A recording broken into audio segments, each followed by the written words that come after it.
আল্লাহ তুমি অপরূপ, না জানি কত সুন্দর, তোমায় আমি সপেছি প্রাণ, সপেছি এই অন্তর। আল্লাহ তুমি অপরূপ, না জানি কত সুন্দর, তোমায় আমি সপেছি প্রাণ, সপেছি এই অন্তর। আল্লাহ তুমি অপরূপ। আসসালামু আলাইকুম ওয়া রাহমাতুল্লাহ। ইন্নাল হামদালিল্লাহ নাহমাদুহু ওয়া নাস্তাঈনুহু, মান ইয়াহদিহিল্লাহু ফালা মুযিল্লা লাহু ওয়া মান ইউযলিল ফালা হাদিয়া লাহু।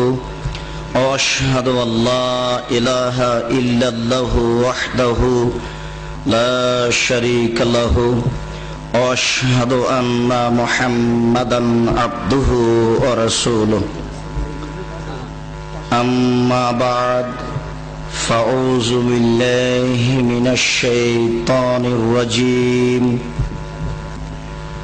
يا بني لا تشرك بالله إن الشرك لظلم عظيم. قال الله تعالى لئن أشركت ليحبطن عملك ولا تكونن من الخاسرين. عن عبد الله بن عمرو رضي الله تعالى عنه قال قال رسول الله صلى الله عليه وسلم أكبر الكبائر الثلاثة الإشراك بالله وعقوق الوالدين وشهادة الزور وفي رواية قول الزور রাহ বুখারী ও মুসলিম। উপস্থিত বৈঠকের দিনই মুসলিম ভাই, প্রশংসা আল্লাহর জন্য, শান্তি অবতীর্ণ হোক আল্লাহর রাসূলের উপর সাল্লাল্লাহু আলাইহি ওয়াসাল্লাম।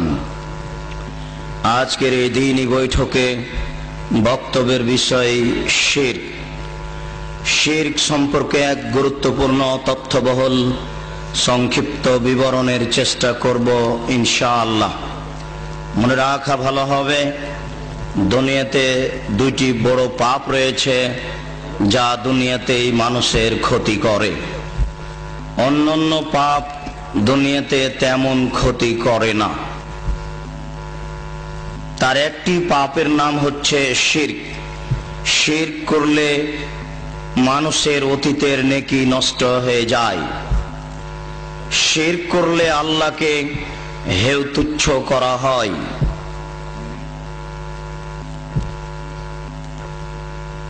আর একটি পাপ হচ্ছে বিদআত। বিদআত করলে মানুষের সামনের ইবাদত কবুল হয় না। বিদআত করলে আল্লাহর নবীকে হেয় তুচ্ছ করা হয়। বিদআত করলে আল্লাহর নবীকে উপেক্ষা করে ইবাদত করা হয়, যার পরিণাম ভয়াবহ। শিরক সম্পর্কে মহান আল্লাহ বলেন, ইয়া বুনাইয়া লা তুশরিক বিল্লাহ ইন্নাশ শিরকা লাযুলমুন আযীম। লোকমান হিকিম তার ছেলেকে শিরকের ব্যাপারে সতর্ক করো তো বলেন, বৎস, তুমি আল্লাহর সাথে শিরক করো না, শিরক সবচেয়ে বড় পাপ। দুনিয়াতে যত পাপ রয়েছে তার সবচেয়ে বড় পাপ হচ্ছে শিরক। তিনি তার ছেলেকে শিরক থেকে বাঁচার জন্য সাবধান ও সতর্ক করছেন। মহান আল্লাহ অন্যত্রে বলেন, ইন্নাহু মান ইউশরিক বিল্লাহ ফাকাদ হারামাল্লাহু আলাইহিল জান্নাহ ওয়া মাওয়াহুন নার। নিশ্চয় যারা শিরক করে তাদের জন্য জান্নাত হারাম হয়ে যায়। শিরক করে যারা তারা জান্নাতে প্রবেশ করার সুযোগ পাবে না। ওয়া মাওয়াহুন নার, তাদের জন্য জাহান্নাম হচ্ছে থাকার জায়গা, তাদের আশ্রয়স্থল হচ্ছে জাহান্নাম। ওমা লিজ্জালিমিনা মিন আনসার, যারা শিরক করে নিজেদের প্রতি অন্যায় করেছে, যারা শিরক করে নিজেদের প্রতি অত্যাচার করেছে, যারা শিরক করে আল্লাহর মানকে ক্ষুণ্ণ করেছে, তাদের জন্য বিচারের কাঠগড়াতে কোনো সাহায্য সহযোগী থাকবে না। মহান আল্লাহ বলেন, লাউ আশরাকু লাহাবিতা আনহুম মা কানু ইয়ামালুন, তারা যদি শিরক করে তাহলে তাদের কোনো নেকি থাকবে না, সব নেকি নষ্ট হয়ে যাবে। মহান আল্লাহ বলেন, লাইন আশরাকতা লায়াহবাতান্না আমালুক ওয়া লা তাকুনান্না মিনাল খাসিরিন। হে মুহাম্মদ সাল্লাল্লাহু আলাইহি সাল্লাম, আপনি যদি শিরক করেন তাহলে আপনারও সমস্ত নেকি নষ্ট হয়ে যাবে। পৃথিবীর সাধারণ মানুষ তো দূরের কথা, আপনি একজন নবী হওয়ার পরেও যদি আপনি শিরক করেন, আল্লাহ তাআলা আমাদের নবীকে শিরক সম্পর্কে সতর্ক করেন। যার ব্যাপারে শিরকের ধারণা সম্ভব হতে পারে না, যার ব্যাপারে শিরকের কোনো আশা করা যায় না, যাকে শিরক মুক্ত করেই সৃষ্টি করা হয়েছে, এমন ব্যক্তিকে সতর্ক করা মানে পৃথিবীর সকল মানুষকে যথাযথভাবে শিরক থেকে সাবধান ও সতর্ক থাকার জন্য কঠোরভাবে মহান আল্লাহ আদেশ করেছেন। মহান আল্লাহ বলেন, হে মুহাম্মদ সাল্লাল্লাহু আলাইহি সাল্লাম, আপনি যদি শিরক করেন তাহলে আপনার সমস্ত নেকি নষ্ট হয়ে যাবে। ওয়া লা তাকুনান্না মিনাল খাসিরিন, অবশ্যই আপনি ক্ষতিগ্রস্তদের অন্তর্ভুক্ত হবেন। যারা শিরক করে জাহান্নামের অন্তর্ভুক্ত হয়েছে, আপনিও রক্ষা পাবেন না, জাহান্নামীদের একজন হবেন, ক্ষতিগ্রস্তদের একজন হবেন। তাহলে একজন নবীও যদি শিরক করেন রেহাই পাবেন না। শিরক মহাপাপ। যদিচ নবীদের ব্যাপারে পরকালীন ক্ষতিগ্রস্ত হওয়ার কোনো প্রমাণ নেই, নবী দ্বীন প্রচার করে সফলতা অর্জন করেন আর না করেন তাতে আসে যায় না। কোন নবীর পরকাল হারাবে এ মর্মে আল্লাহ এবং আল্লাহ রাসূল কিছু বলে যাননি।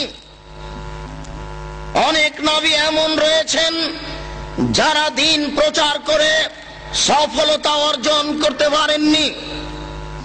রাসূল সাল্লাল্লাহু আলাইহি সাল্লাম এক বৈঠকে বলেন, ওয়ারিজাত আলাইয়াল উমামাল মাজিয়া, আমার সামনে অতীতের সকল নবী এবং তাদের অধীনস্থ জনগণকে পেশ করা হলো।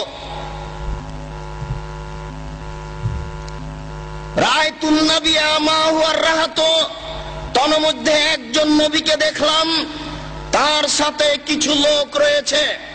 ওয়ান নবিয়া মাহুম আর রাজুল আর রাজুলান, আর একজন নবীকে দেখলাম, তার সাথে একজন বা দুইজন লোক রয়েছে। ওয়ান নবিয়া মাহু লাইসা মাহু আহাদুন, আর একজন নবীকে দেখলাম, তার সাথে কোনো লোকই নেই। কি বুঝলাম? এমনও কত নবী দুনিয়াতে গেছেন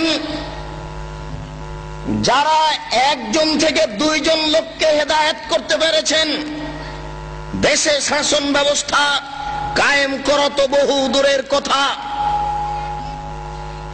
রাষ্ট্রীয় ক্ষমতা অর্জন করা তো দূরের কথা।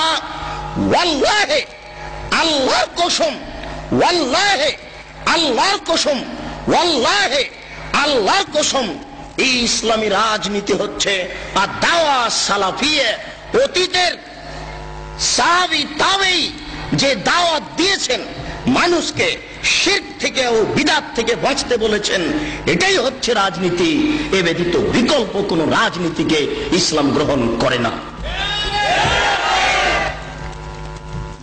যে রাজনীতিতে মানুষের মানবতা থাকে না, যে রাজনীতিতে মানুষ একজন অপরজনকে হায়ানা পশুর মতো দেখে, পেলেই কখন ছিঁড়ে খাবে, কখন তাকে হত্যা করবে, মারবে, এরকম নোংরা রাজনীতি, এরকম বর্বর রাজনীতিকে ইসলাম গ্রহণ করে না। যার জন্য মূলত মনে করতে হবে ইসলামী রাজনীতি হচ্ছে আর দাওয়া সালাফিয়ে। অতীতের সাহাবী, তাবেঈ, তাবে তাবেঈ যেইভাবে মানুষকে শিরক ও বিদআত থেকে বাঁচতে বলেছেন, সৎ পথে আমল করার জন্য আদেশ করেছেন, বর্তমান আলেম ওলামাদের জন্য এটাই উচিত হবে, কর্তব্য হবে দাওয়া সালাফেরই দাওয়াত দেওয়া, যাতে করে মানুষ আল্লাহকে চিনতে পারে, আল্লাহকে বুঝতে পারে। তিনি বলেন, ফারাআইতু আন-নবিয়্যা ওয়া মা'হু সাদুন আযীম, আর একজন নবীকে দেখলাম, তার সাথে অনেক মানুষ আছে।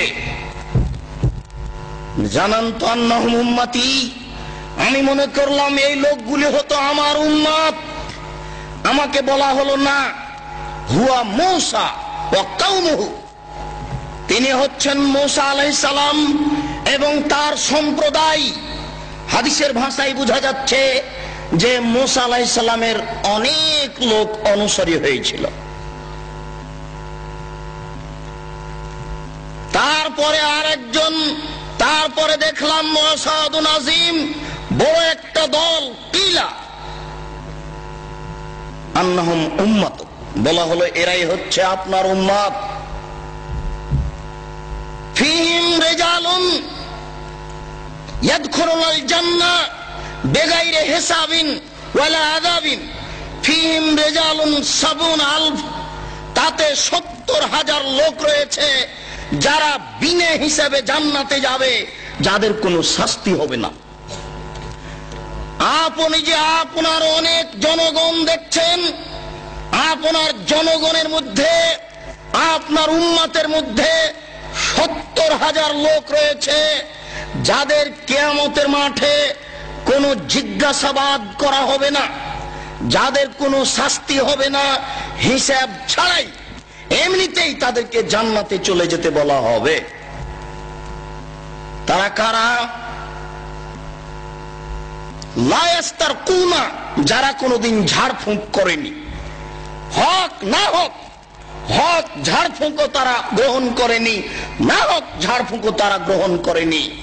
ঝাড়ফুঁকের পথে গেলে আল্লাহর উপরে ভরসা, তাওয়াক্কুল কমে যায়। এই কাজ তারা করেনি, ১ নম্বর গুণ। ২ নম্বর গুণ হচ্ছে ওয়ালা ইয়াতাতায়্যারুনা, তারা কোন সময় কুফল গ্রহণ করেনি। কুফল বলতে বাড়ি থেকে বের হয়েছেন, কি যেন ভুলে গেছিলেন, আবার বাড়ি যেতে হবে, মনটা বলছে কাজ মনে হয় ভালো হবে না, আবার বাড়ি ফিরে যাব কি করে, এই যে মনে ধাক্কা দিচ্ছে, এর নাম কুফল। তারা এমন ৭০,০০০ লোক যারা কোনোদিন কুফল গ্রহণ করেনি। কুফল নামে দুনিয়াতে কোনো জিনিস আছে এটা তারা বিশ্বাস করত না। এই হচ্ছে ২ নম্বর গুণ। ওয়ালা ইয়াকতুনা, তারা উল্কি করে নিত না শরীরে কোনো সময়। দাগ দিয়ে নেওয়া এরকম জিনিসকে তারা নাজায়েজ, হারাম মনে করত।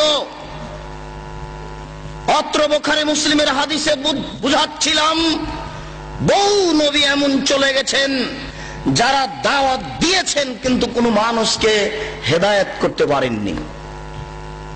ভুল পথে গিয়ে মানুষকে দাওয়াত দিতে হবে, এটা ঠিক নয়।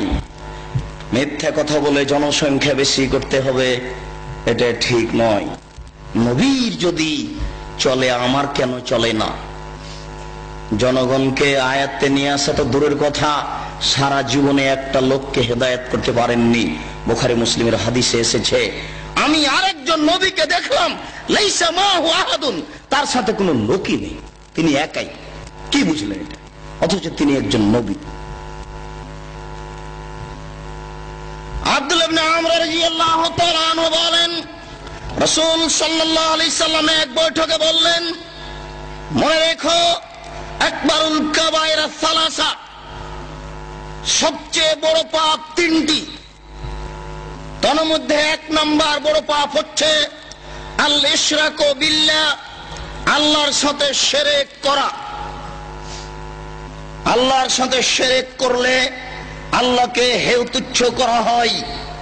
এই দেশের মাটিতে মানুষের বুঝে ও আকীদায় আল্লাহতে গন্ডগোল রয়েছে। তাদের আল্লাহ নিরাকার আর আমাদের আল্লাহ সাকার, আকার আকৃতি আছে।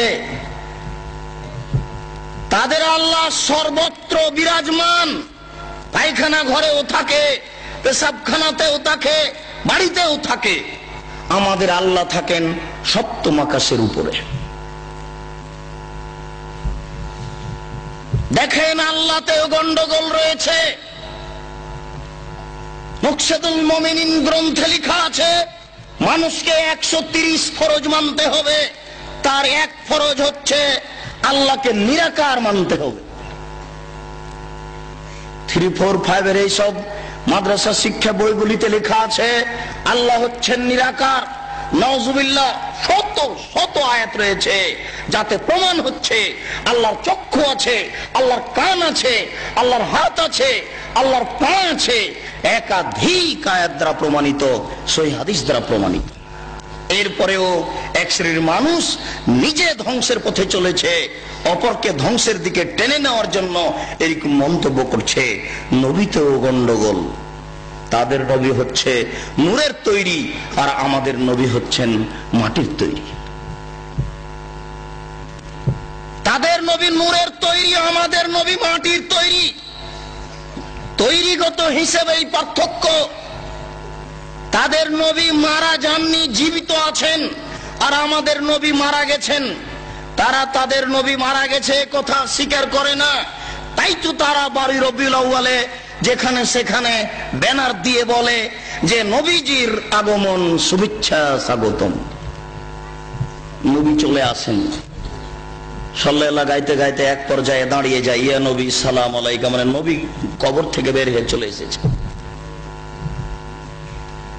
এটা মানুষের আকীদা। রাসূল সাল্লাল্লাহু আলাইহি সাল্লাম বলেন, পৃথিবীতে সবচেয়ে বড় পাপ তিনটি। তার মধ্যে এক নাম্বার বড় পাপ হচ্ছে শিরক করা। দ্বিতীয় বড় পাপ হচ্ছে হুকুকুল ওয়ালিদাইন, পিতামাতার অবাধ্য চলা। চুরি করলে বড় পাপ হয় বটে, পিতামাতার অবাধ্য চললে যত বড় হয় তত বড় হয় না। যদি চুরি করা বড় পাপ, জেনা করলে বড় পাপ হয় বটে, কিন্তু পিতামাতার অবাধ্য চললে যত বড় হয় তত বড় হয় না। যদি জেনা করাও বড় পাপ। মনে রাখতে হবে, পৃথিবীতে দ্বিতীয় মহাপাপ হচ্ছে পিতামাতার অবাধ্য চলা। মহান আল্লাহ পিতামাতার দেশের প্রসিদ্ধ খ্যাতি সম্পন্ন মুফাসসিরের পক্ষ থেকে রয়েছে, আপনারাও জানেন। কথা প্রসঙ্গে পিতামাতার সেবামূলক কথাই মিথ্যে ঘটনাটি বলে সামনের দিকে আমি এগিয়ে যাচ্ছি। জনৈক মুফাসসির বলছিলেন, একদিন বাইজিদের মাতা গভীর রাতে পানি চাইল। বাইজিদ দেখে বাড়িতে পানি নাই, দূরে পানি আনতে চলে গেল। পানি নিয়ে এসে দেখে মাতা ঘুমিয়ে গেছেন। বাইজিদ চিন্তা করে, এখন কি করি? আমি যদি গিলাস রেখে ঘুমিয়ে যাই, আমার মাতা যদি আবার রাতের কোনো অংশে পানি চান, আমি যদি নির্ধারিত সময়ে পানি দিতে না পারি, তাহলে আমি উপযুক্ত সন্তান হতে পারবো না। এই বলে বাইজিদ গিলাস হাতে করে মায়ের মাথার পাশে দাঁড়িয়ে থাকলো।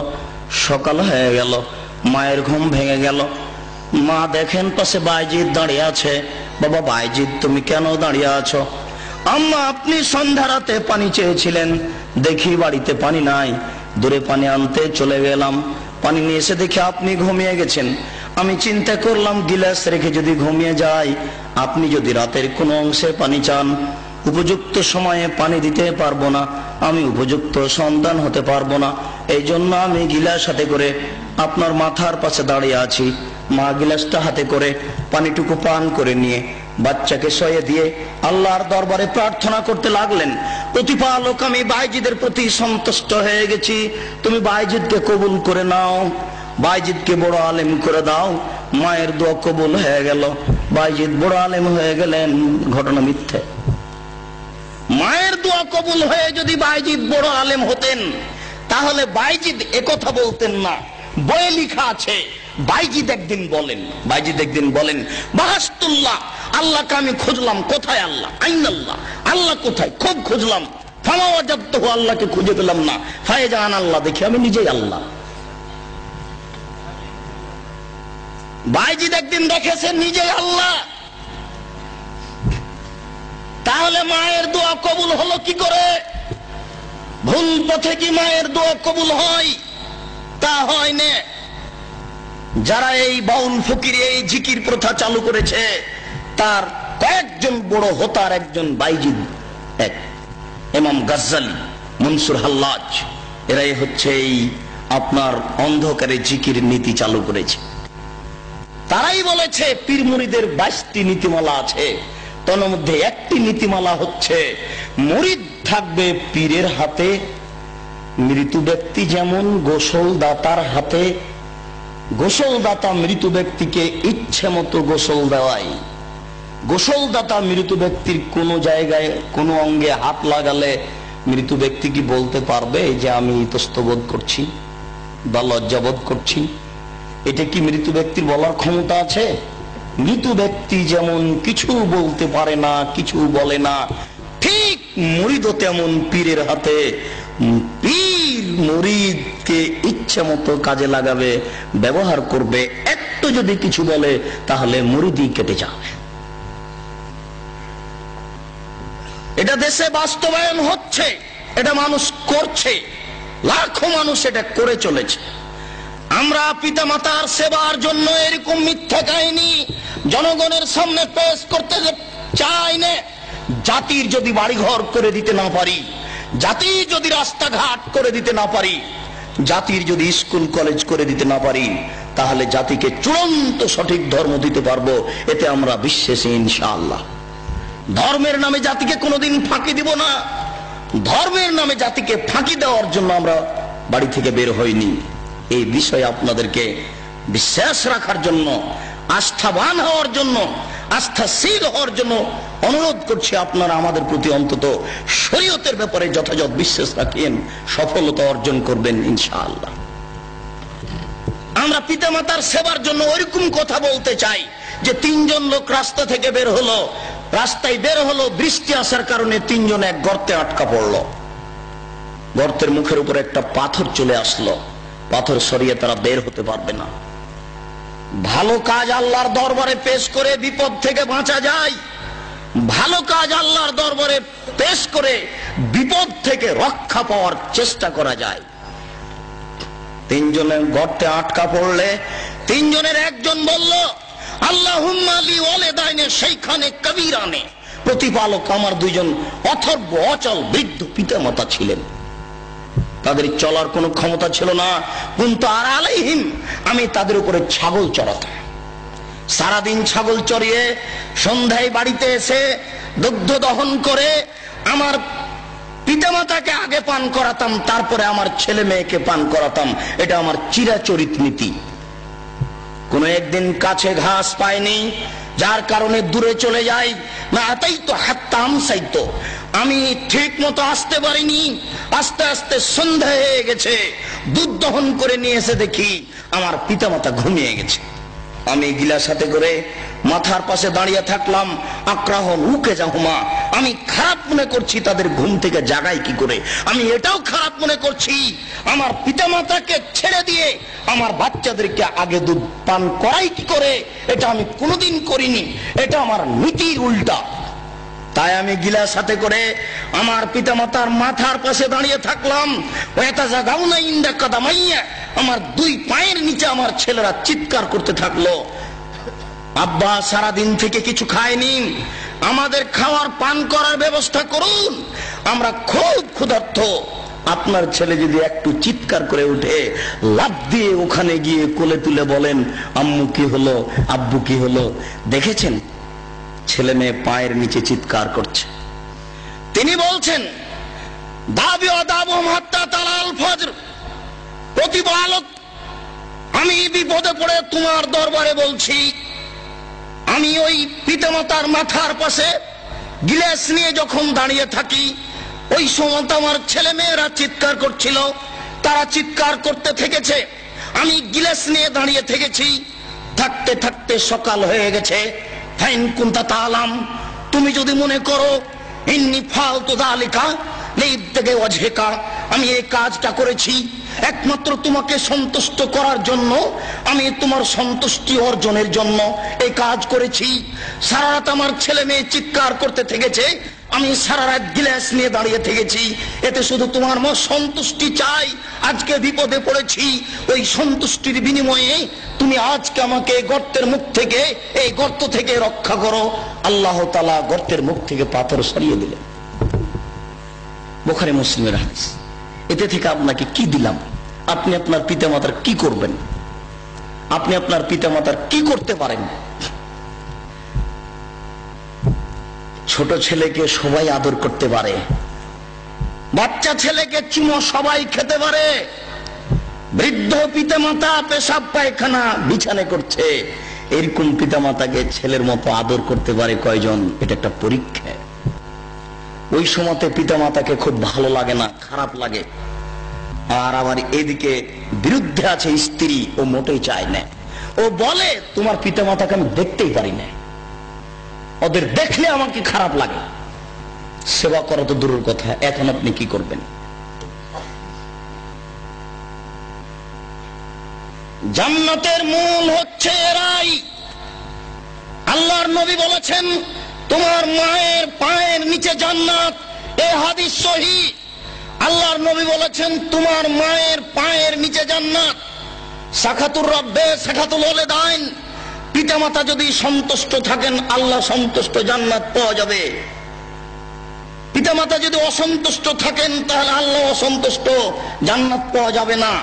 সাখাতুর রব্বে সাখাতুল ওয়ালিদাইন, পিতামাতা যদি অসন্তুষ্ট থাকেন আল্লাহ অসন্তুষ্ট, জান্নাত পাওয়া যাবে না জাহান্নাম ছাড়া। রেজা রব্বে রেজাল ওয়ালিদাইন, পিতামাতা যদি সন্তুষ্ট থাকেন তাহলে আল্লাহ সন্তুষ্ট। তাহলে আল্লাহকে সন্তুষ্ট করার আগের একটা স্টেপ, আগের একটা ধাপ, আগের একটা স্তর হচ্ছে যে পিতামাতাকে সন্তুষ্ট করা। পিতামাতাকে সন্তুষ্ট না করে তাহাজ্জুদ পড়ে জান্নাত পাওয়া যায় না। তবে পিতামাতার দিকে সুনজরে তাকালে কবুল হজের সমান নেকি হয়, এই হাদিসটি জাল। পিতামাতার দিকে তাকালে কবুল হজের সমান নেকি হয়, এই হাদিস জাল। পিতামাতার দিকে সুনজরে তাকালে কবুল হজের সমান নেকি হয়, এই হাদিস জাল। প্রত্যেক লুমে লুমে কুরবানির এক নেকি হয়, এই হাদিস জাল।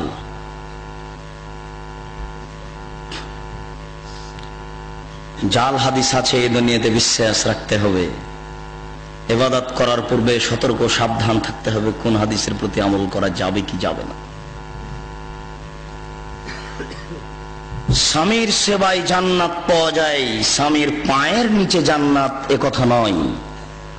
রাসূল সাল্লাল্লাহু আলাইহি সাল্লাম বলেছেন, কোন মহিলা যদি মারা যায়, তার স্বামী যদি তার উপরে সন্তুষ্ট থাকে তাহলে সে জান্নাতে যাবে, তার জন্য জান্নাত চূড়ান্ত।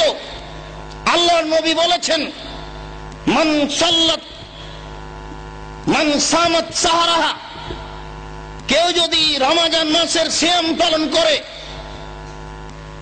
আর 5 ওয়াক্ত সালাত আদায় করে, ওয়াতাত বালাহা, স্বামীর যদি সেবা করে, ওয়াহাসানাত ফারজাহা, যদি লজ্জা স্থানকে কন্ট্রোলে রাখতে পারে, ফালতাদখুল মিনাই বাবিন মিনাল জান্নাহ, তাহলে জান্নাতের যে কোনো দরজা দিয়ে প্রবেশ করতে পারে। আল্লাহর নবী অন্য জায়গাতে বলছেন যে স্বামীর এত মান, স্বামীর এত মর্যাদা স্ত্রীর উপরে বেশি, স্বামীর মান মর্যাদা এত বেশি যে স্বামীর যদি শরীরে ফোড়া হয়, ফেটে যায়, কেটে যায়, আর ওখান দিয়ে যদি রক্তপুঞ্জ বের হতে থাকে, ওয়াতালহাসাহা, আর তার স্ত্রী যদি এগুলো জিহ্বা দিয়ে চাটে, মাদ্দাত হাক্কাহু, তাহলে সে তার স্বামীর হক আদায় করতে পারবে না। তাহলে কি রক্তপুঞ্জ স্ত্রীকে জিহ্বা দিয়ে চাটতে হবে? এটি কি কথা? জিনা। এই কাজও যদি করে তবুও সে তার স্বামীর হক আদায় করতে পারবে না। তো কলেজে ইউনিভার্সিটিতে চাকরি করে সারাদিন বাড়িতে না থেকে হক আদায় করবে কি করে? জাতি যেমন তাকে মূল্যায়ন করে না, তারাও তেমন মূল্যায়ন করবে না। তাতে ছিল সুন্দর বস্তু, তাতে ছিল দামি বস্তু, নরম বস্তু। 10 মাস 10 দিন তার মা তাকে পেটে রেখেছে, 2 বছর দুধ পান করিয়েছে, 5 বছর তেল কাজল দিয়ে মানুষ করেছে, 20 বছর 25 বছর যাবৎ লেখাপড়া শিখিয়েছে, সুন্দর করে আদর করে আপনার হাতে তুলে দিয়েছে। আপনি তাকে ভোগ করবেন এই জন্য, তবু আপনি তাকে মারেন কেন? তাকে গালি দেন কেন? আপনি কি ভাবছেন? এতে পিতার সার্থকতা কি? এতে পিতা কি পেলেন? এখানে পিতার কি রয়েছে? এত শ্রম দেওয়ার পরে আপনার হাতে তুলে দেওয়া হয়েছে, এরপরে আপনি তার সাথে অন্যায় আচরণ করেন। আল্লাহ তাকে বলছেন যে আমি স্ত্রীকে সৃষ্টি করেছি যেন তোমরা শান্তি তৃপ্তি পাও। কিসের শান্তি তৃপ্তি? কাকে বলে? ও তো ফিল্ডে ঘুরে বেড়াচ্ছে, ও তো সম অধিকার চাচ্ছে। এভাবে শান্তি তৃপ্তি টিকে না। বলছিলাম পৃথিবীতে দ্বিতীয় মহাপাপ হচ্ছে পিতামাতার অবাধ্য চলা। তৃতীয় মহাপাপ হচ্ছে কাউলু জুরে, মিথ্যে কথা বলা। আল্লাহর নবী অন্যত্রে বলেন, কেউ যদি মিথ্যে কথা বলে তাহলে তার মুখের ডান দিককে ফেড়ে পিছন দিকে নিয়ে যাওয়া হবে, মুখের বাম দিককে ফেড়ে পিছন দিকে নিয়ে যাওয়া হবে। আল্লাহর নবী অন্যত্রে বলেছেন, যারা মিথ্যে কথা বলে তাদের ইবাদত কবুল হওয়ার বিষয়টি ভাববার বিষয়। মিথ্যে কথা বললে মুখ অপবিত্র থাকে। মিথ্যে কথা থেকে সাবধান থাকতে হবে, মিথ্যে কথা থেকে বেঁচে থাকতে হবে। অফিরায়াতিন কাউলু জুরে, শাহাদাতু জুরে, অন্য এক বর্ণনা রয়েছে মিথ্যে সাক্ষী দেওয়া হচ্ছে পৃথিবীতে তৃতীয় মহাপাপ। মিথ্যে সাক্ষী দেওয়া হচ্ছে পৃথিবীতে তৃতীয় মহাপাপ। আপনারা মিথ্যে সাক্ষী কোর্টে হোক, কাচারিতে হোক, গ্রামে হোক, যে কোনো জায়গায় হোক না কেন, মিথ্যে সাক্ষী দিতে যাবেন না, মহাপাপ। আব্দুল্লাহ ইবনে মাসউদ রাদিয়াল্লাহু তাআলা আনহু বলেন, রাসূল সাল্লাল্লাহু আলাইহি সাল্লাম এক বৈঠকে জিজ্ঞাসার উত্তরে বললেন, একটা লোক জিজ্ঞাসা করল, আল্লাহ রাসূল, আইয়ুয যামবি আকবার, সবচেয়ে বড় পাপ কোনটি? আল্লাহ রাসূল বললেন, আনতাদুল্লাহ নিদ্দান ওয়া খালাকা, তুমি আল্লাহর সাথে শিরক করবে, তুমি কাউকে তার সমপর্যায়ের করবে, এমন অবস্থা আল্লাহ তোমাকে সৃষ্টি করেছে, এটাই হচ্ছে পৃথিবীতে সবচেয়ে বড় পাপ। জিজ্ঞাসাকারী বলল, আল্লাহ রাসূল, সুম্মা আইয়ু, এরপরে কোনটা বড় পাপ?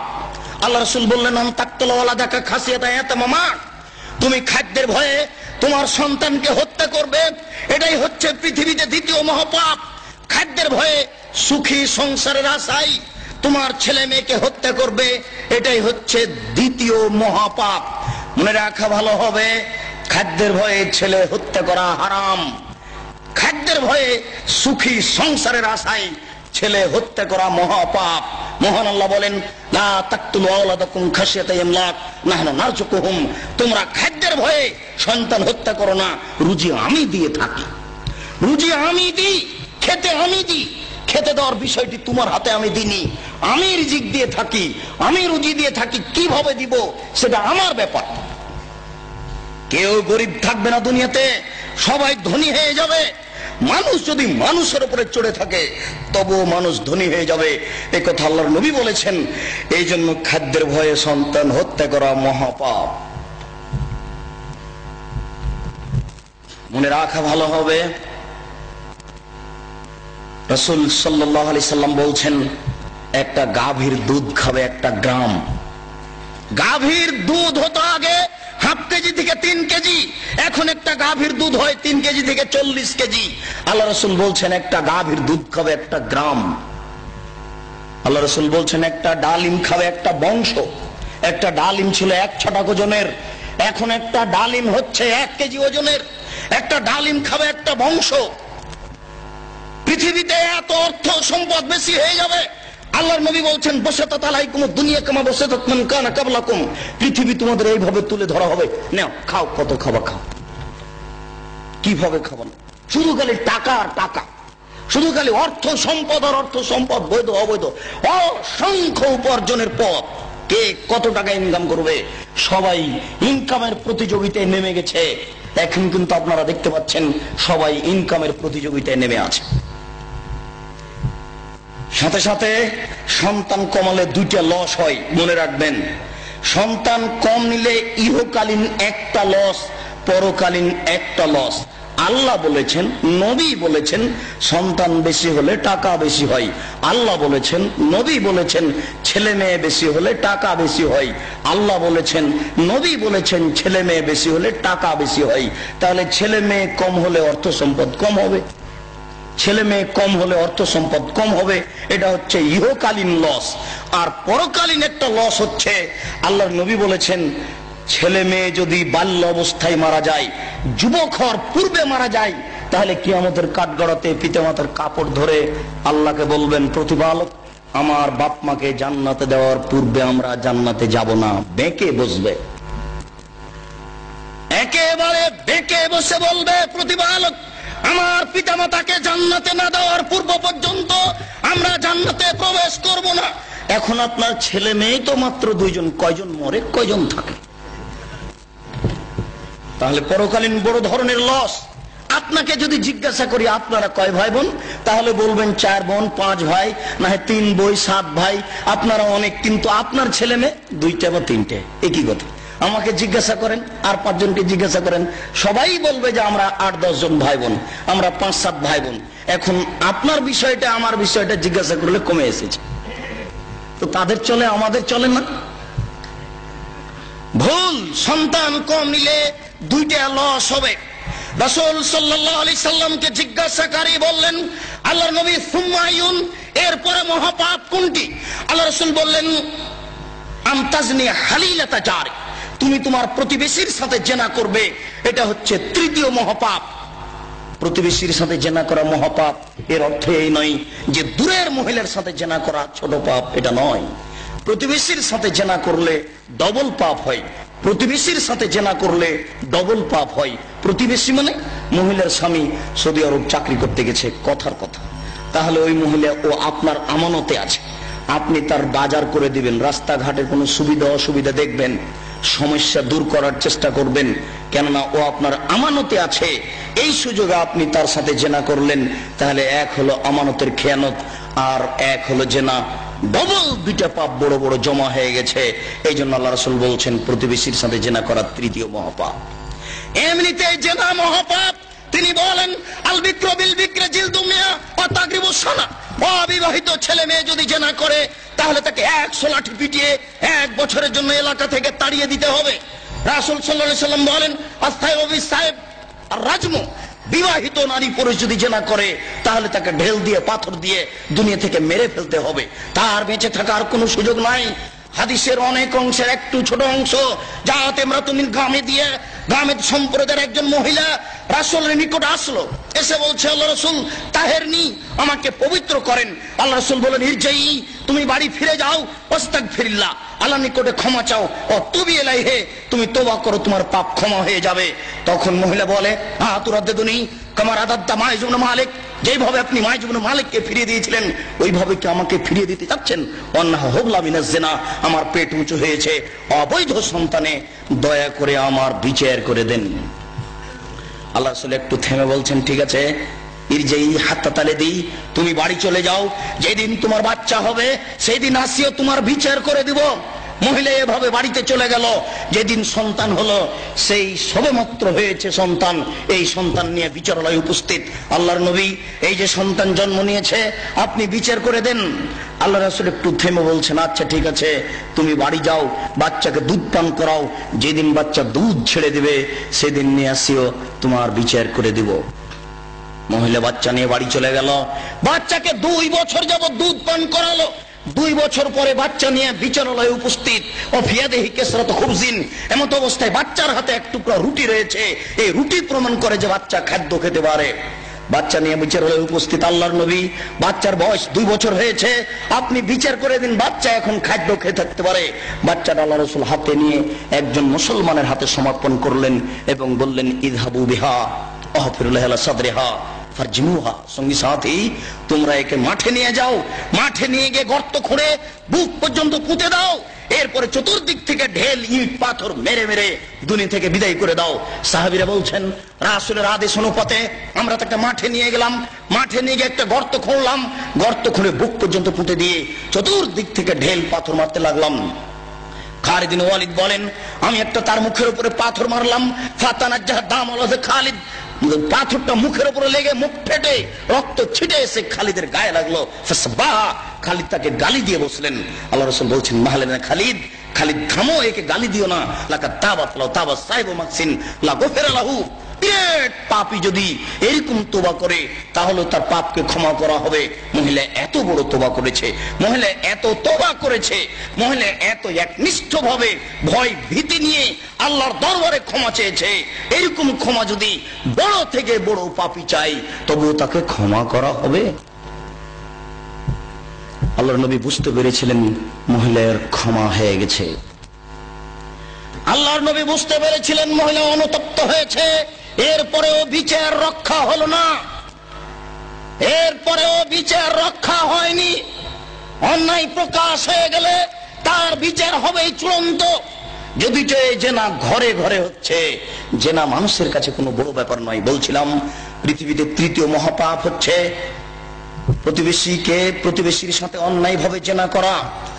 রাসূল সাল্লাল্লাহু আলাইহি সাল্লাম বলেন, আল্লাহ তাআলা এক বৈঠকে বললেন, আল্লাহ তাআলা কোন এক পর্যায়ে বললেন, ইবনা আদম লা আতাইতানি বিকুরাবিল আরজি খাতায়া সুম্মা লাকিতানি লা তুশরিক বিশাই লা আতাইতুকা বিকুরাবিহা মাগফিরাতান। আদম সন্তান নারী পুরুষ, তোমরা যদি বিচারের কাঠগড়াতে আকাশ জমিন পরিমাণ পাপ নিয়ে উপস্থিত হও, আকাশ জমিনের মধ্যে যেই ফাঁকা রয়েছে এই পরিমাণ পাপ নিয়ে যদি উপস্থিত হও আর যদি শিরক না করে থাকো, আমি আল্লাহ তোমাদের সমস্ত পাপকে ক্ষমা করে দিব। কোন একদিন বলছিলাম যে ইন্না লিল্লাহি মিয়া রাহমা, আল্লাহর নিকটে রয়েছে 100টি দয়া। আল্লাহর নিকটে ছিল 100টি দয়া। আনজালা মিনহা রাহমাতান ওয়াহিদা, তন্মধ্যে একটি দয়া আল্লাহ ভাগ করে দিয়েছেন বাইনাল জিন্নে ওয়াল ইনসে ওয়াল বাহাইম ওয়াল হাওয়ামে, চতুষ্পদ প্রাণীর মাঝে, মানুষের মাঝে, জিনের মাঝে, হিংস্র প্রাণীর মাঝে, সকলের মাঝে একটি দয়া আল্লাহ ভাগ করে দিয়েছেন। একটি দয়ার ভিত্তিতে এতাতাফুনা, মানুষ পরস্পরে ভালোবাসা দেখায়। গাভী তার বাচ্চাকে জিহ্বা দিয়ে চাটে, মানুষ তার বাচ্চাকে চুমো খায়, মুরগি তার বাচ্চাকে আদর করে ডাকে। আল্লাহ তাআলা 99 রাহমা ইয়ারহামু বিহা ইয়াউমুল কিয়ামা, আল্লাহ তাআলা 99টা দয়া নিজের কাছে রেখেছেন। এই 99টা দয়া দিয়ে আল্লাহ বিচারের কাঠগড়াতে মানুষকে ক্ষমা করবেন। আল্লাহ কত বড় দয়াবান।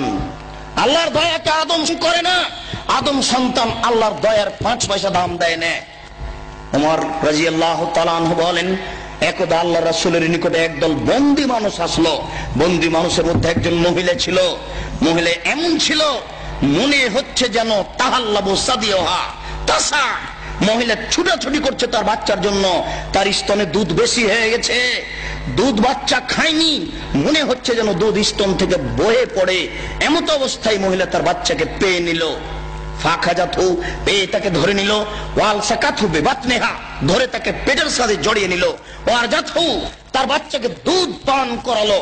আল্লাহ রাসূল সাহাবীদেরকে বলছেন, মা তারাও না, সঙ্গী সাথী তোমরা বলো তো, হাল তাতরাহু ওয়ালাদাহা ফিন্নারে, এই মহিলা কি তার বাচ্চাকে আগুনে নিক্ষেপ করতে পারে? সাহাবীরা বললেন, জি না, এই মহিলা বাচ্চাকে আগুনে নিক্ষেপ করতে পারে না। আল্লাহ রাসূল বলছেন, আল্লাহু আরহামু আলাল ইবাদ মিন হাজিহি আলা ওয়ালাদিহা, এই মহিলা তার বাচ্চার উপরে যত দয়াবান, এই মহিলা তার বাচ্চার উপরে যত দয়াবান, মহান আল্লাহ তার বান্দাদের উপরে এর চেয়ে অনেক অনেক বেশি দয়াবান। তাই আল্লাহ তাআলা বলছেন, বিচারের কাঠগড়াতে তোমরা যদি শিরক ছাড়া অন্যান্য পাপ নিয়ে উপস্থিত হও তাহলে আমি ক্ষমা করে দিব। অন্য এক বর্ণনা রয়েছে, যেদিন জাহান্নামীরা জাহান্নামে চলে যাবে, জান্নাতীরা যখন জান্নাতে চলে যাবে, এরপরে মহান আল্লাহ জাহান্নামে তিনবার অঞ্জলি দিয়ে 3 অঞ্জলি মানুষকে জাহান্নাম থেকে বের করে জান্নাতে দিয়ে দেন, তার বিশেষ দয়া। 3 অঞ্জলি মানুষ জাহান্নাম থেকে বের করে জান্নাতে দিয়ে দিবেন। তাই তো ডক্টর শহীদুল্লাহ আর মৌলানা আব্দুল্লাহ কাফি আল কুরাইশির মধ্যে একবার তর্ক বিতর্ক হয়েছিল। ডক্টর শহীদুল্লাহ বলেছিলেন, আল্লাহর অঞ্জলি কি ছোট? সমস্ত মানুষ তো অঞ্জলিতে উঠে যেতে পারে, ফেরাউনও উঠে যেতে পারে।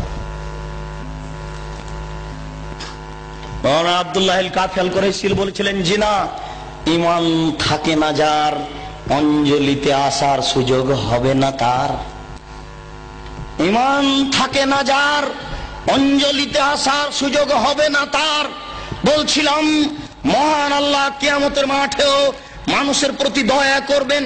3 অঞ্জলি মানুষ জাহান্নাম থেকে বের করে জান্নাতে দিয়ে দিবেন। মহান আল্লাহ অন্যত্র বলেন, ইন্নাল্লাহা ইয়াগফিরু ইউশরাকা বিহি ওয়া ইয়াগফিরু মা দুনা যালিকা লিমান ইয়াশা।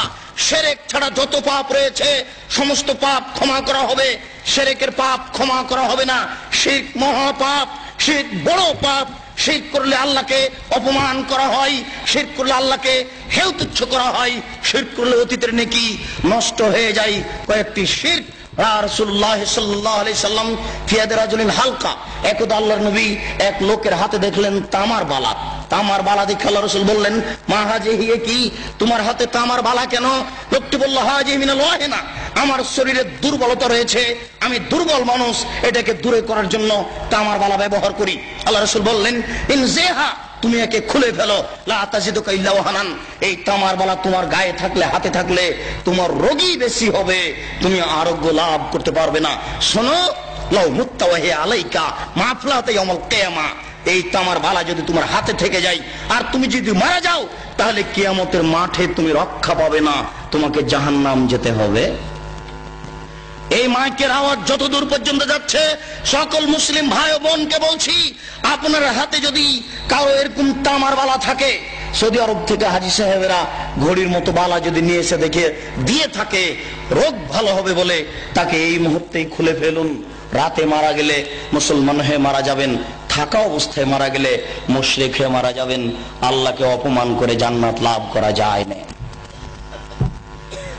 আল্লাহকে ছোট করে, খাটো করে, হেয় তুচ্ছ করে জান্নাত লাভ করা যায় না। সাবধান থাকুন।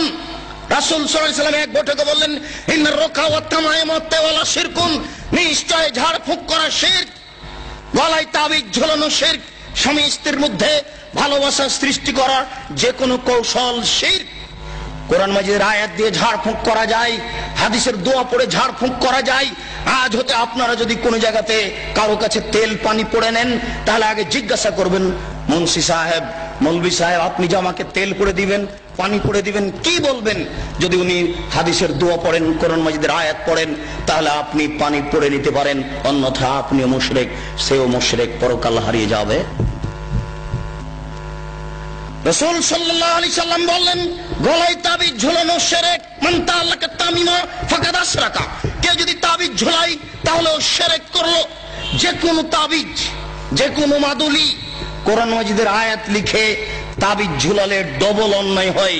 কোরআন মাজিদ কারো গলায় ঝুলে পায়খানায় যাওয়ার জন্য আসেনি, গলায় ঝুলে পেশাবখানায় যাওয়ার জন্য আসেনি। যে কোনো অন্যায় করবে কোরআন মাজিদের আয়াত গলায় করে, এটা নয়। এদেশের কোরআন মাজিদের প্রথমে দেখবেন কতগুলি নকশা করা আছে, এই নকশার তাবিজ ঝুলালে এই হয়। এদেশে যারা কোরআন ছাপাচ্ছে, এরকম আকীদা যারা রাখে, এরাও মুশরিক। এই পাতাগুলি ছিঁড়ে ফেলতে হবে।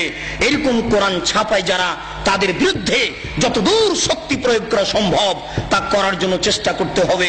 এরা জাতিকে ধ্বংস করছে, আপনাদের ধ্বংস করছে, মুসলমানকে ধ্বংস করছে এক মিথ্যে কৌশলে, শিরক করে, শিরক করিয়ে। বায়সাতের পাগড়ি বেঁধে যদি কোরআন মাজিদের আয়াত দিয়ে জুব্বা পরে, আল খাল্লা পরে যদি তাবিজ লিখে দেয়, তবুও তা শিরক হবে। সাবধান থাকবেন। রাসূল সাল্লাল্লাহু আলাইহি সাল্লাম বলেন, মান আতারাফান ফাসালাহু ফাসাদাকা বিমা কালা লাম তুকবাল লাহু সালাতান 40 লাইলা। কেউ যদি কোনো গণকের কাছে যায়, তারপর গণককে কিছু জিজ্ঞাসা করে, আমার টাকা হারিয়ে গেছে দেখেন তো, বা এই জিনিস হয়েছে একটু দেখেন তো, তার বলা কথাকে যদি বিশ্বাস করে, আল্লাহর নবী বলেছেন 40 দিন তার ইবাদত কবুল হবে না,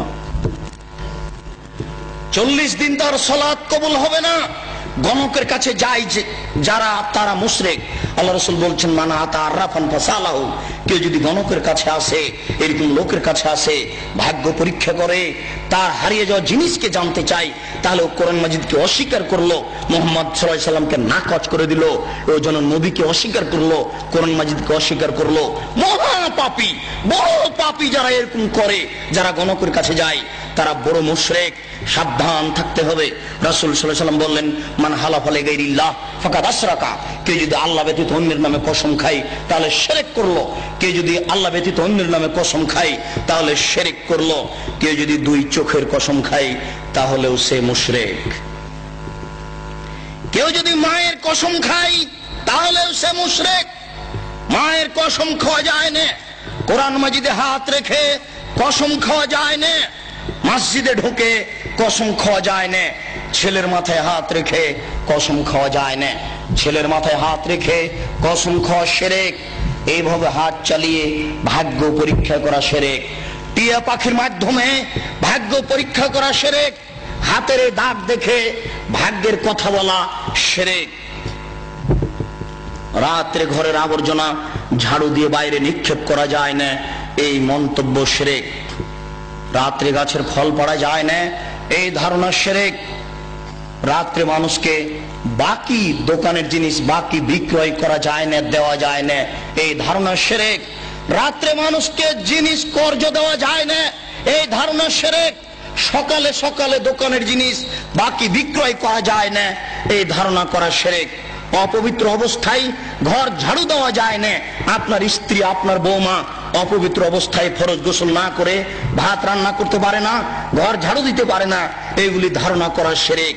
আপনার স্ত্রী, আপনার বৌমা অপবিত্র অবস্থায় ফরজ গোসল না করে সব কিছু করতে পারে, ঘর ঝাড়ু দিতে পারে, ভাত রান্না করতে পারে, ভাতের পাতিল থেকে ভাত বের করতে পারে, মানুষকে খাবার দিতে পারে, পারে না নামাজ পড়তে, সালাত আদায় করতে, পারে না কোরআন তেলাওয়াত করতে, এ ব্যতীত যা কাজ আছে সবকিছুই করতে পারে।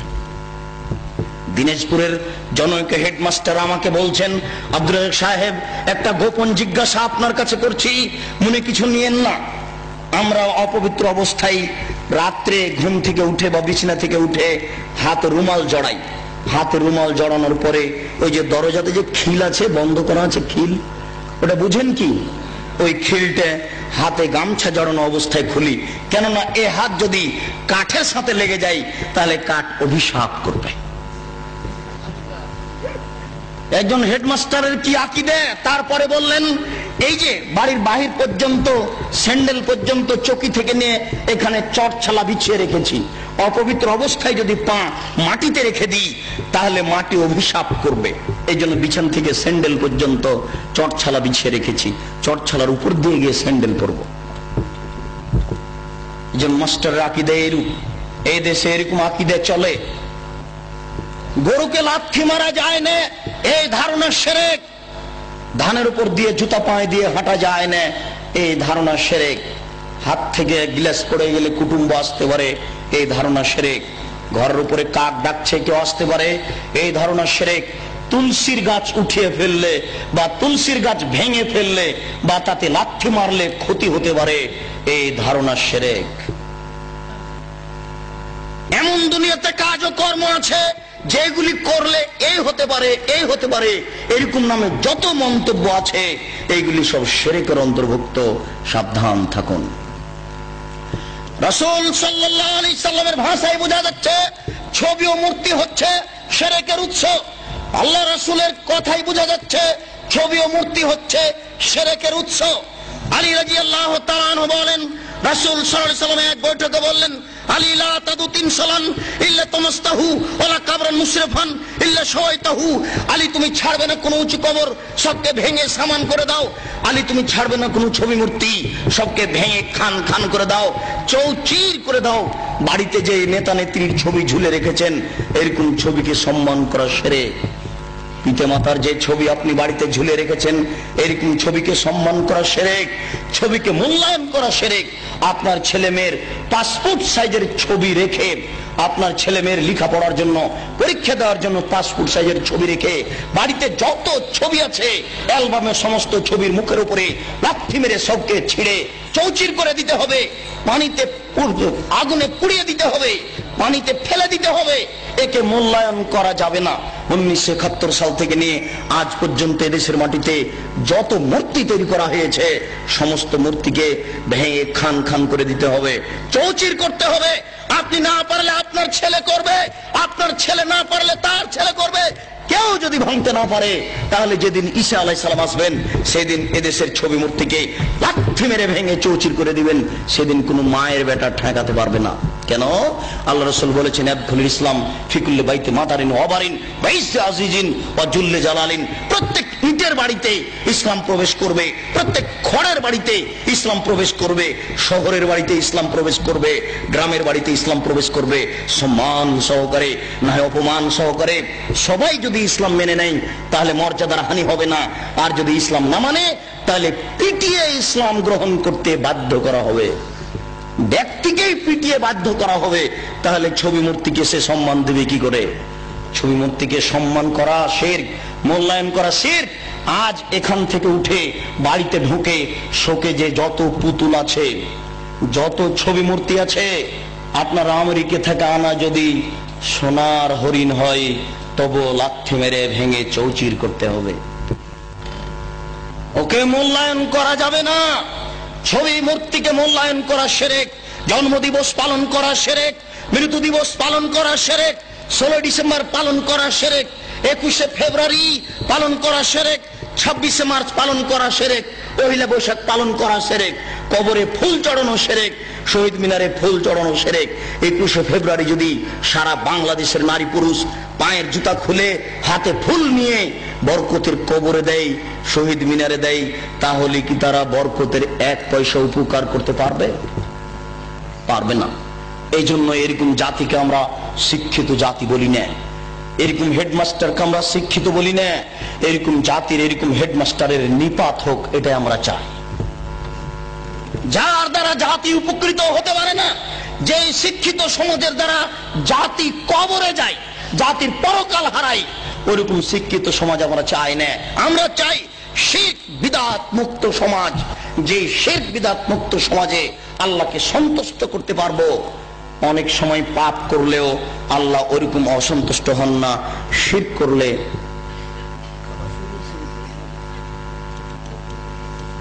কাবা শরীফে যদি শিরক থাকে তবুও শিরক, কাবা শরীফে যদি ছবি থাকে তবুও শিরক। পৃথিবীর যেখানে ছবি থাক না কেন অবশ্যই তা শিরক। যেখানেই থাক না কেন, কাবা শরীফের ছবি মূর্তি ছিল, অনেক মূর্তি ছিল সেখানে। হবল নামে একটা মূর্তি ছিল কাবা শরীফের ঘরের পাশে, হবল, সেটাই বেশি মূল্যায়ন করা। সেই হবল মূর্তির পাশে ছিল একটা পাতিল, সেই পাতিলে ছিল 3টা খড়ি, অর্ধ হাত হোক আর 1 হাত হোক 3টে খড়ি ছিল। একটা খড়ির গায়ে লেখা ছিল ইফাল, করো, আর একটা খড়ির গায়ে লেখা ছিল লা তাফাল, করো না, আর একটা খড়ির গায়ে লেখা ছিল মুহমাল, কিছুই না।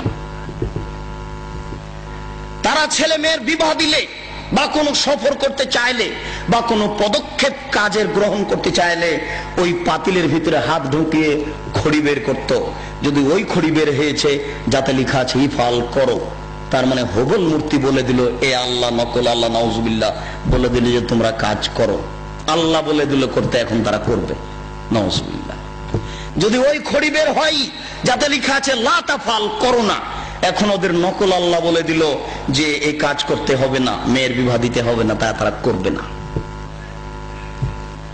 তারা যুদ্ধের মাঠে জয়ী হলে বলতো উল হবল, উল হবল, এ হবল তুমি সম্মানী, তুমি জয়ী, তোমাকে আমরা মূল্যায়ন করি। মানুষ শিরক করত।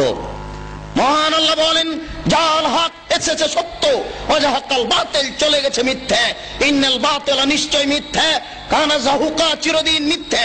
এই বলে আল্লাহর নবী লাঠি হাতে করে কাবা ঘরে ঢুকে যত ছবি মূর্তি ছিল সবকে ভেঙে চৌচির করে লাথি মেরে বের করে দিয়েছেন। ওই ছবি মূর্তি আবার আপনি মুসলমানের বাচ্চা হয়ে ঘরে ঢুকিয়েছেন, ওই ছবি মূর্তি আবার আপনি শোকেজে সাজিয়েছেন।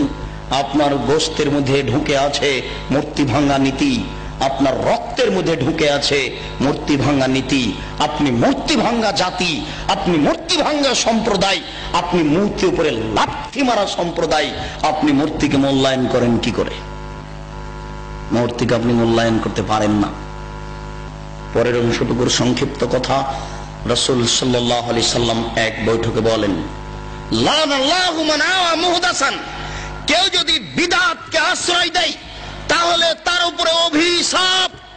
রাসূল সাল্লাল্লাহু আলাইহি সাল্লাম এক বৈঠকে বলেন, মান আওয়া মুহদাসান লা ইকবালু আনহু আদল ওয়া সারফ, কেউ যদি বিদআত করে তাহলে তার নফল ইবাদত কবুল হবে না, ফরজ ইবাদত কবুল হবে না। রাসূল সাল্লাল্লাহু আলাইহি সাল্লাম এক বৈঠকে বলেন, লাউ কানা মূসা হাইয়া, আজকে যদি মূসা আলাইহিস সালাম জীবিত হন, ও আদরাকা মিন নবুয়তি, আর মূসা আলাইহিস সালাম যদি আমার নবুয়ত পান, তাহলে আমাকে মেনে নেওয়া ছাড়া তার কোনো গত্যন্তর থাকবে না, আমাকেই তাকে মেনে নিতে হবে। রাসূল সাল্লাল্লাহু আলাইহি সাল্লাম এক বৈঠকে বলেন, মান আমিলা আমালান লাইসা আলাইহি আমরুনা ফাহুয়া রাদ্দুন, কেউ যদি এমন কিছু করে যেটা আমার শরীয়তের অন্তর্ভুক্ত নয়, তাহলে তা হবে পরিত্যাজ্য ইবাদতের জগতে। আয়েশা রাদিয়াল্লাহু তাআলা আনহা বলেন, আল্লাহ রাসূল বলেছেন, মান আহাদাসা ফি আমরিনা হাযা মা লাইসা মিনহু ফাহুয়া রাদ্দুন, কেউ যদি আমার শরীয়তে ইবাদতের নামে নতুন কিছু ঘটায় তাহলে তা পরিত্যাজ্য। মনে রাখা ভালো হবে, শরীয়তে নতুন কাজ গ্রহণীয় নয়, ভালো হলেও। হে উপস্থিত বৈঠকের দিনী মুসলিম ভাই বোন, শরীয়তে নতুন কাজ ভালো হলেও গ্রহণীয় নয়। আমি নিজেকে ক্লান্তিবোধ মনে করাই বিদআতের অংশ আজকের মতো রেখে দিচ্ছি। বিদআতের অংশ পরের দিন পরবর্তীতে অন্যত্র করব ইনশাআল্লাহ। সেদিন শুধুমাত্র বিদআতের আলোচনায় শোনাবো। আজকে আলোচনার এই অংশে এসে বলছি, মনে কিছু নিয়েন না।